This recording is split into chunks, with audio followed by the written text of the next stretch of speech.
We're getting out of the endless wars. We have to do it. Do not want to fight endless wars. No new war. We don't need the wars. Foreign lands, countries you've never heard of, countries that don't even want us there. Here is, I put together a compilation of all the times, that some of the times Trump said the exact opposite of what he's doing now. The war in Iraq, we spent $2 trillion, thousands of lives. We don't even have it. Iran is taking over Iraq with the second largest oil reserves in the world. Obviously, it was a mistake. So George Bush made a mistake. We can make mistakes, but that one was a beauty. We should have never been in Iraq. We have destabilized the Middle East. But so you still think he should be impeached? I think it's my turn, isn't it? You do whatever you want. You call it whatever you want. I want to tell you, they lied. Okay. They said there were weapons of mass destruction. There were none, and they knew there were none. There were no weapons of mass destruction. All right. The war in Iraq, we spent... Here he is telling you how stupid it is to do wars instead of investing in our own country. Think of it. We've spent $8 trillion in the Middle East, and we're not fixing our roads in this country. How stupid is it? And we're not fixing our highways, our tunnels, our bridges, our hospitals even, our schools even. It's crazy. We are finally putting America first. Our policy of never-ending war, regime change, and nation building is being replaced by the clear-eyed pursuit of American interests. There you go. It is the job of our military to protect our security, not to be the policeman of the world. Remember when he said What that? is the world? The Shabbos Goy, not the policeman. The policeman, where the Shabbos police. Here's more. Our current strategy of nation building and regime change is a proven absolute failure. We will break the cycle of regime change. We must abandon the failed policy of nation building and regime change that Hillary Clinton pushed in Iraq, in Libya, in Egypt, and in Syria. Regime change takes chaos.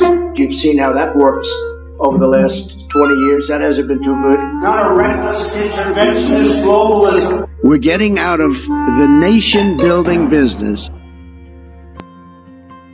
How much more? Here he is in 2012. Just as I predicted, Barack Obama is preparing a possible attack on Iran right before November, right before the election. Here he is in 2013.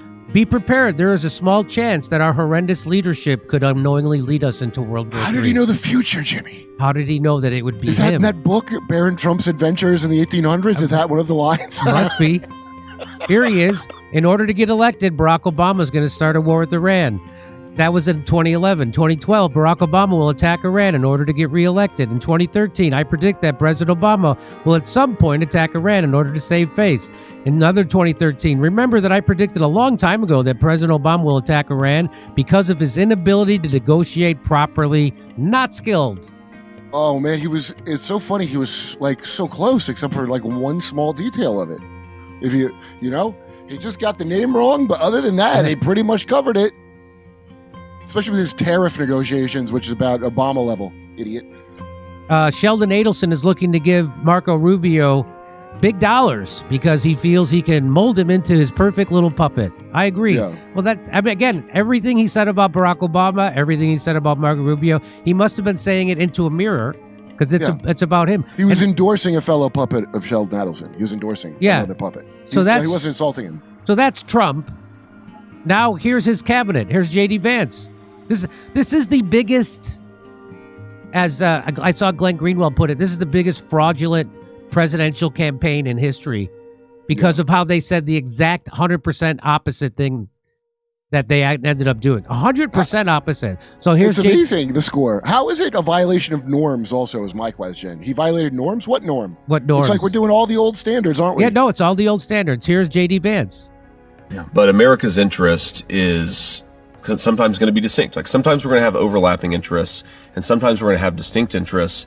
And our interest, I think, very much is in not going to war with Iran, right? It would be a huge distraction of resources. It would be massively expensive to our country. Yeah. But America's interest. So Peter Thiel gives him a call and says a hypnotic phrase into his dumb fat head because he's a puppet like Trump. Right. How Lutnick does to Trump. And then they say a different thing as if they don't remember saying what they said. And if you wonder how they do it, it's because they are programmed MK Ultra dipshits. If you think it's not real, go look at that shooter of Austin. It's so obvious now. I don't know how people don't see it. So somebody put this together. This is hilarious. I got this from Hollywood DC's account, but I don't know if they did this, but let's listen. We're getting out of the endless wars. Have to do it. Do not want to fight endless wars. No new war.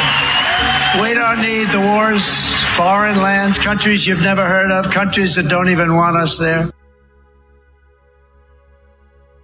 How many times can he say it? Here is Tulsi Gabbard in 2020. No war with Iran. Get our troops out of Iraq and Syria now. Here she is. That's exactly what Trump did.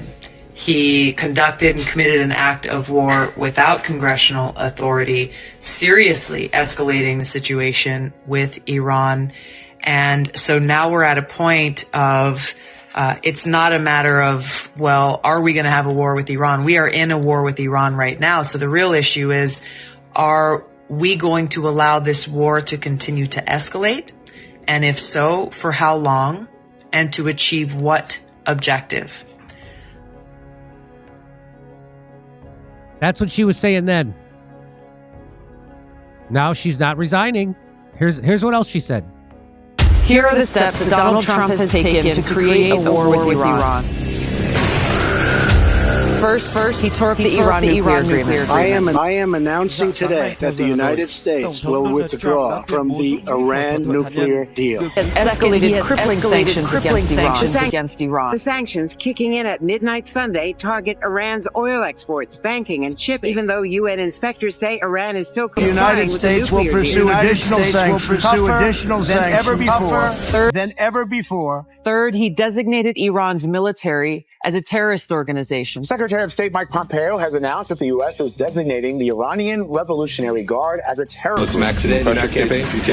Let's maximum pressure campaign. Our intent to designate the Islamic Revolutionary Guard Corps, including its Quds Force, as a foreign terrorist organization, including its Quds Force as a foreign terrorist organization. With this terror designation, the U.S. can sanction pretty much anybody who talks to or deals with or has any business whatsoever with the IRGC. And fourth, he continues to deploy more and more U.S. troops to the region. Just moments ago, the Pentagon authorized an additional 1,000 American troops to the Middle East in response to growing concerns over Iran. The Trump administration announced yesterday that a U.S. aircraft carrier and a vessels bomber wiped out, task force more than are being sent to 1,250 areas targets closer blasted to by the Iran. U.S., including this ballistic missile. At least two people standing nearby My disappeared message from the today, screen. be The very military clear. assault isn't We slowing are down. watching, and we will come after you. The Pentagon We've now got to moving more stop assets Donald into Trump the from region. starting When a it war arrived with in the Middle Iran. East, America I'm asking you to surged to join the me and sky. support my legislation, the No More Presidential Wars Act, to qualify for the third presidential debate and make. So that's what Tulsi was saying back then. She actually introduced a bill to stop Trump from being able to do a unilateral war with Iran. She actually You introduced can click on a the bill link for or it. donate at Tulsi2020. It's all gone. It's all over. Good work, Tulsi. I like this. Daniel Kankanen, he says, it's not complicated. American Goyim are blowing up Iranian Goyim because America is controlled by the people who call us Goyim, and Iran isn't. Operation Epstein Fury helps achieve greater Epstein in the Middle East, and we bear the cost in money and lives. Well said. All right, So, once you're disillusioned enough, they're doing it on purpose. They're not making mistakes. They're destroying the economy. It's called accelerationism. Remember, that's the thing.